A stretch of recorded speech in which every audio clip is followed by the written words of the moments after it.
সংগ্রামে তৌহিদি জনতা বাজি সৈয়দ আমানা বাধে আমানা সুরুচ করি মুসলমান দাওয়াত হুসেনা জামানের ভাঙ্গা চিল্লা ওরে নিশান সমাবেশ কারণ এবং কি কারণে আমরা অত্যন্ত ভারাক্রান্ত হৃদয় নিয়ে এখানে উপস্থিত হয়েছি।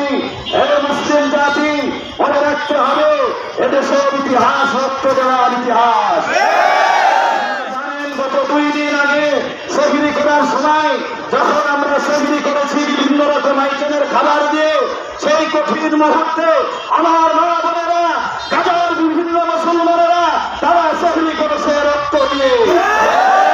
2 দিন আগে গাজার মুসলমানদের উপরে নৃশংস নিপীড়ন নির্যাতনের রুমের শিকার করা হয়েছে, যার কারণে 400 মুসলমান শহীদ হয়েছে। প্রধানমন্ত্রীকে শহীদ করা হয়েছে। এজন্য মুসলিম জাতি জেগে উঠতে হবে, মনে রাখতে হবে জিহাদ কিয়ামত পর্যন্ত চলবে।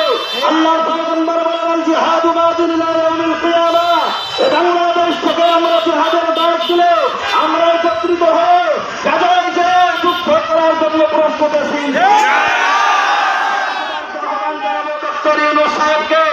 আপনার ইতিহাস মনে রাখতে হবে। এদেশের অনেক মানুষ আফগানিস্তানে যে জিহাদ করে নিজের পায়ের কোট শূন্য করেছিল। এজন্য আমার যদি ডাক আসে এদেশের মানুষ ভিসা পাসপোর্ট প্রস্তুত করে ফিলিস্তিনে যেয়ে গাজায় যেয়ে মুসলমানদের সাথে ঐক্যবদ্ধ হয়ে তাদের সাথে বিরুদ্ধাচরণ করতে